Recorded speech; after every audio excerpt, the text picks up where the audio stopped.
Hi, this is Matt Baker. Today I'm going to show you the family tree of Polish and Lithuanian monarchs, all the way from Mieszko I to Stanisław August Poniatowski. I'll be using the latest version of my European royal family tree north/east chart, which you can purchase as a poster by going to usefulcharts.com or by clicking the link in the description or pinned comment.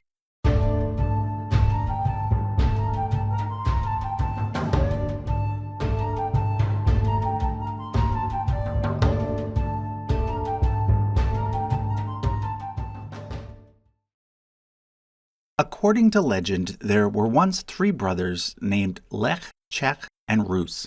One day on a hunting trip, the trio became separated, with Lech traveling north, Czech traveling west, and Rus traveling east. In medieval times, this story was used to explain the origins of Poland, Bohemia, and Kievan Rus. Nowadays, ethnolinguists agree that the people from these three areas are in fact related, in that they are all Slavic. However, we now divide Slavs into a slightly different set of three. Both Poland and Czechia, as well as Slovakia, are considered to be West Slavic. Ukraine, Belarus, and Russia are all considered to be East Slavic. And the third group is actually South Slavic, which includes Bulgaria and the countries that were once a part of Yugoslavia, such as Serbia and Croatia. Now, as we'll see, much of Polish history is intertwined with Lithuanian history. However, take note that Lithuanians are not Slavic. Rather, they are Baltic, which is considered to be a separate ethno-linguistic group. We'll come back to Lithuania in a bit, but for now, let's start with Poland. So, the reason why Poland is associated with a legendary figure named Lech is because the original Slavic tribes in that area were known as Lechians. In fact, the Poles, for which Poland was eventually named, were originally just a subset of the Lechians. In Polish, the word pole means field, so in other words, they were the people from the fields, a reference to the fact that they lived on the plains rather than in the forests or mountains. The first royal dynasty in Poland was that of the Piasts, who started out as dukes rather than kings. They traced their origin to a legendary ruler named Syawish, who was supposedly the son of a man named Piast the wheelwright. Now, interestingly, the name Piast means wheel hub, but it can also mean custodian or manager. Legend says that Piast's son, Syawish, took over from a previous line of rulers. So perhaps the Piasts were originally second-rank leaders who rose to become first-rank, kind of like how the Carolingians eventually replaced the Merovingians around the same time.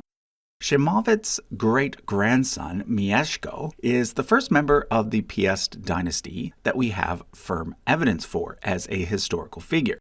He conquered much of the lands around him and unified Poland so that its borders basically matched what they are today.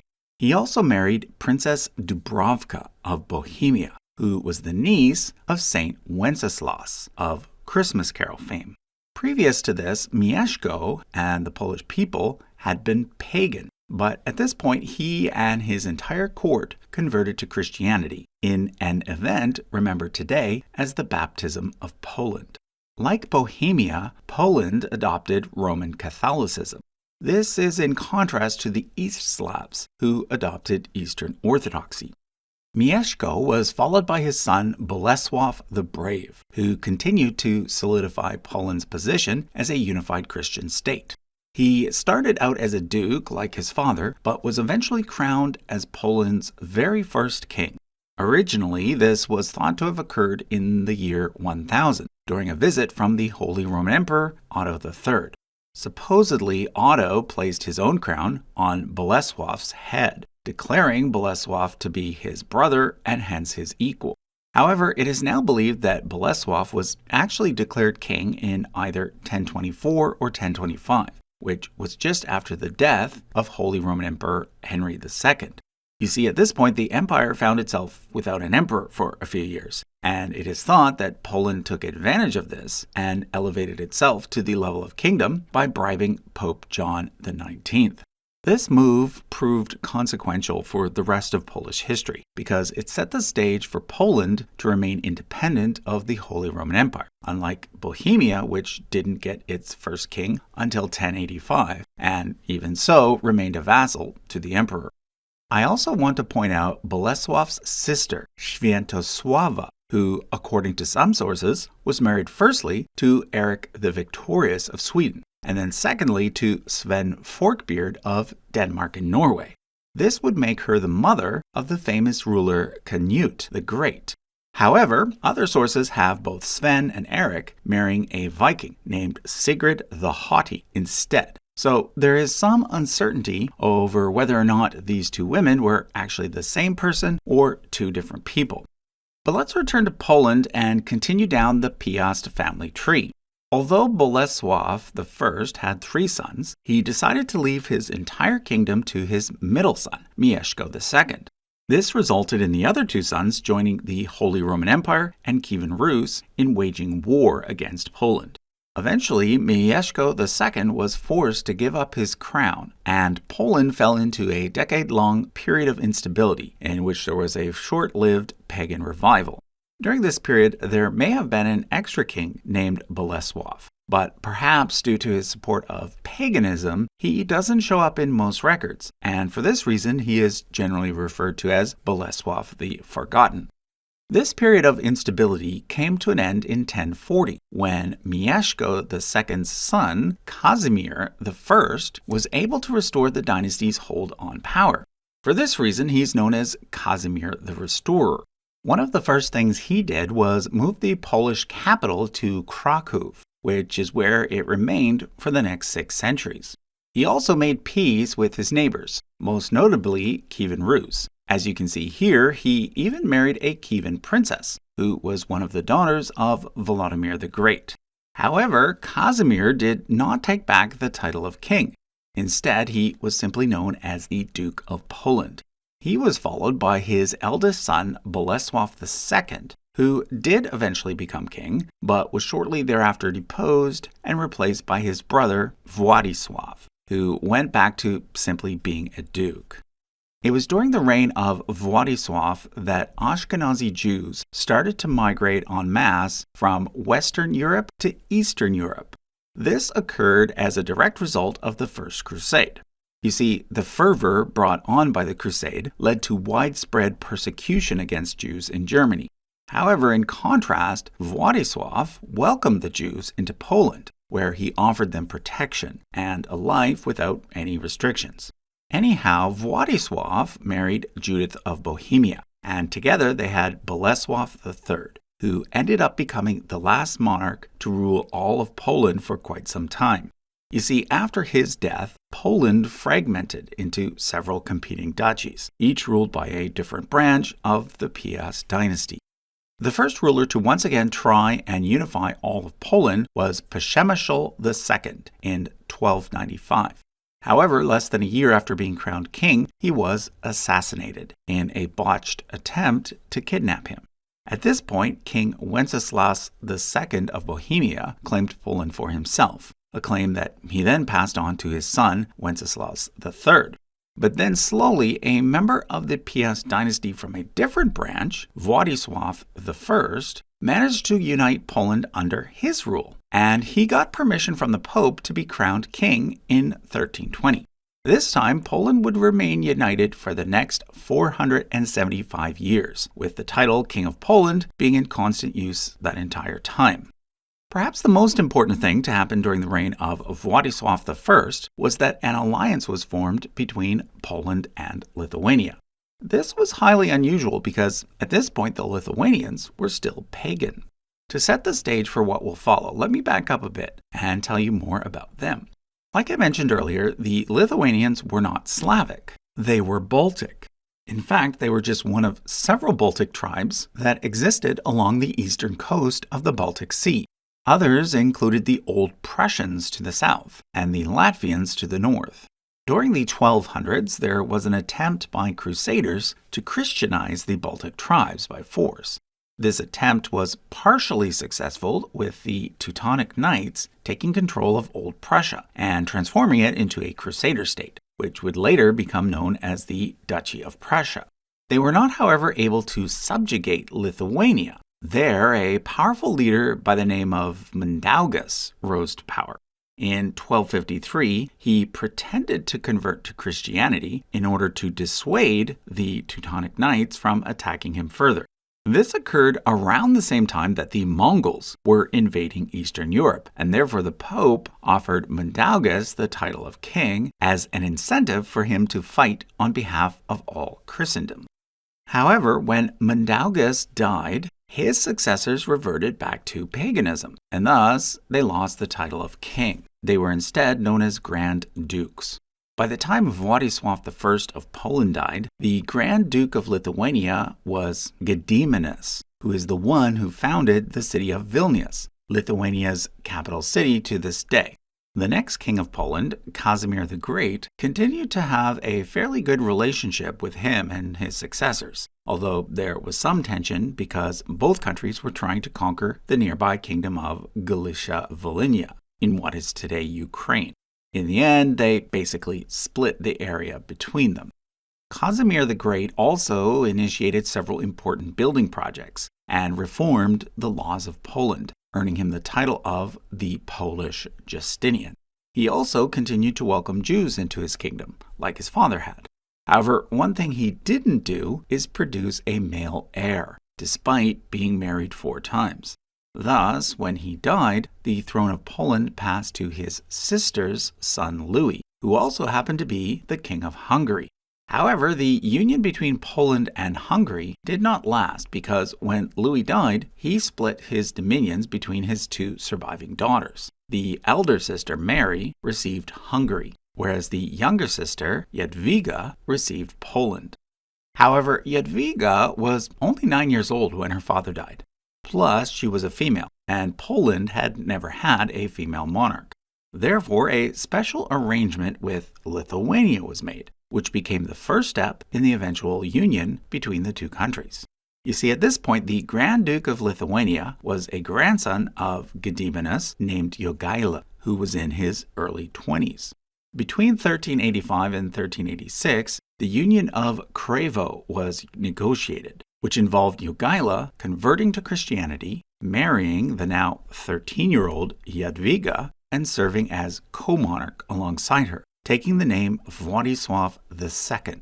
A few years later, Jogaila agreed to let his cousin, Vytautas, manage the affairs of Lithuania so that he could concentrate on Poland. Like Jogaila, Vytautas also converted to Christianity, and under his guidance, the Grand Duchy of Lithuania eventually did as well. Jadwiga died after childbirth at the age of 25, and the baby did not live either. Thus, Jogaila ended up producing heirs through a future wife instead.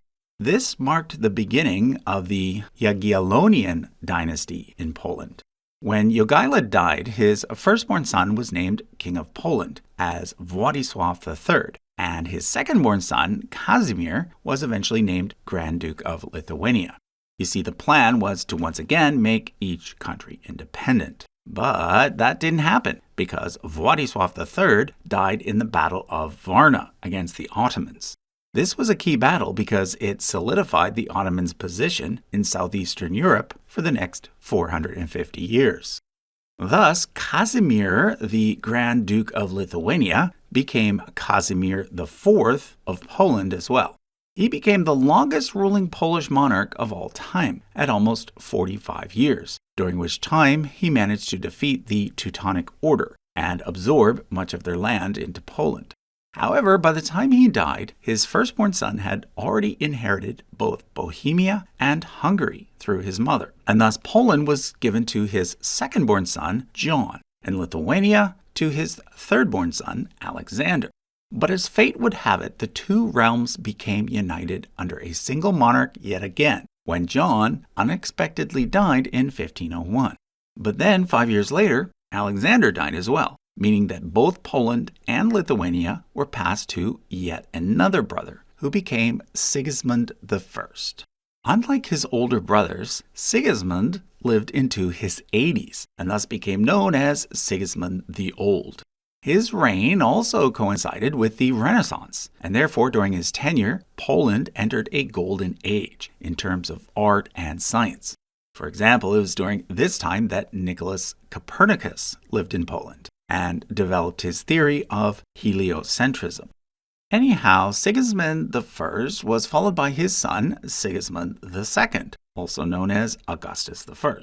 During his reign, Poland and Lithuania were officially merged into a single country, known as the Polish-Lithuanian Commonwealth, which was now bigger than the Holy Roman Empire. This took place in 1569 and was known as the Union of Lublin. Also, because Sigismund II didn't have any male heirs, it was decided that the new Commonwealth would be an elective monarchy. The first monarch to be elected was Prince Henry, the younger brother of King Charles IX of France. However, shortly after he was elected, Charles IX died unexpectedly, and therefore Henry had to return to France and become king there. He thus gave up the crown of Poland-Lithuania, and another election had to be held. This time it was decided that Sigismund II's sister Anna would become queen, with her new husband Stephen Batory being named as co-monarch. Earlier, Anna's younger sister Catherine had become the queen consort of Sweden through her marriage to John III from the House of Vasa. In 1587, their son Sigismund was elected monarch of Poland-Lithuania after the deaths of Anna and Stephen. Then, 5 years later, he also became the King of Sweden. This meant that, for the first time ever, the crowns of Sweden, Poland, and Lithuania were all held in union. But the Swedes weren't happy with this. Therefore, Sigismund's uncle Karl went to war against Sigismund and eventually captured the throne of Sweden for himself. Thus, for the next 33 years, Sigismund III was monarch of Poland-Lithuania only. One of the most important things Sigismund III did during his tenure was move the capital of Poland to Warsaw, where it remains to this day. This is why it is his statue on top of this famous landmark in Warsaw, known as Sigismund's Column. Sigismund III was followed first by his son Władysław IV, who had previously claimed the throne of Russia, only to be replaced by the Romanovs, and then by his son John II. During the reigns of these two brothers, the Polish Golden Age came to an end, and Poland-Lithuania started to decline in power and influence, mostly due to the Cossack uprisings and the growing dominance of Russia. These changes were particularly bad for the large Jewish population that had been living peacefully in the region for over 500 years. For example, during the early stages of the Cossack uprisings, it is estimated that around 20,000 Jews were killed. Things would only get worse for the former Polish-Lithuanian Jews over the next few centuries, with major pogroms under the Russians throughout the 19th century, and then of course the Holocaust in the 20th. Anyhow, John II was the last descendant of Sigismund the Old to be elected king. In 1669, Poland-Lithuania elected Michael Wiśniowiecki, although there was a sizable group that supported a French candidate instead, causing tension. To make matters worse, the Ottoman Empire declared war against the Commonwealth and won the first major battle. The following year, Michael I died suddenly from food poisoning, leading some to suspect that it was actually an assassination. The very next day, a Polish general named John Sobieski scored a major defeat against the Ottomans, turning the tide of the war. He was thus elected king in the next election.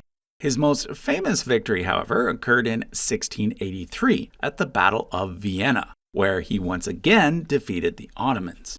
This effectively stopped the Muslim armies from spreading into Western Europe and marked the beginning of the Ottoman Empire's slow decline. For this reason, Sobieski was hailed as the savior of Western Christendom. Sobieski was followed by Augustus the Strong from the House of Wettin, who at the same time was also the Elector of Saxony. Saxony was a Protestant state, whereas Poland was Catholic, and therefore Augustus had to convert. During his tenure, the Great Northern War between Sweden and Russia began, And pretty soon Poland ended up simply being a pawn that the greater powers used to accomplish their own goals. For example, after Sweden won several key victories, they installed a new king, Stanisław Leszczyński. But then, when the tide of the war turned in Russia's favor, Augustus resumed his position. However, when he died, there was yet another struggle for the throne, this time between Stanisław and Augustus the Strong's son, Augustus III. This time, Stanisław was supported by France, in part because his daughter had married Louis XV. In the end, Augustus III ended up with the throne, but ended up spending most of his time in Saxony. Upon his death, Catherine the Great of Russia managed to get her lover, Stanisław Poniatowski, elected as king. During his reign, Russia, Prussia, and Austria slowly started to carve up Poland-Lithuania, with each power taking a sizable chunk in 1772, and then again in 1793. Finally, in 1795, the three powers divided the remaining territory amongst themselves, so that Poland and Lithuania ceased to exist for the next 123 years. However, just prior to this, the Commonwealth ratified a constitution stating that after the death of Stanisław II, the throne would pass back to the House of Wettin and then be passed on hereditarily along that line in the future. Of course, that never happened, but during the Napoleonic years, Augustus III's grandson, who by then was King of Saxony, was briefly named the Duke of Warsaw. After that, from 1815 to 1918, the main part of Poland, known as Congress Poland, became a protectorate of the Russian Empire, with the Russian emperors from Alexander I to Nicholas II holding the title King of Poland. At the end of World War I, both Poland and Lithuania finally obtained their independence. In Poland, a republic was established, but in Lithuania, there was initially an attempt to create a kingdom. A German prince was even elected and given the name Mindaugas II, but he was never crowned. Instead, Lithuania operated as a republic until World War II. During the war, both Poland and Lithuania ended up being occupied by Nazi Germany, and then after the war, Lithuania became a part of the Soviet Union, with Poland being a close ally of the Soviet Union. In 1989, after the fall of the Soviet Union, Lithuania restored its independence, and Poland established the Third Polish Republic, which exists to this day. Now, if Poland were ever to decide to reestablish its monarchy based on the 1791 Constitution, the matter of who would be king is a bit complicated.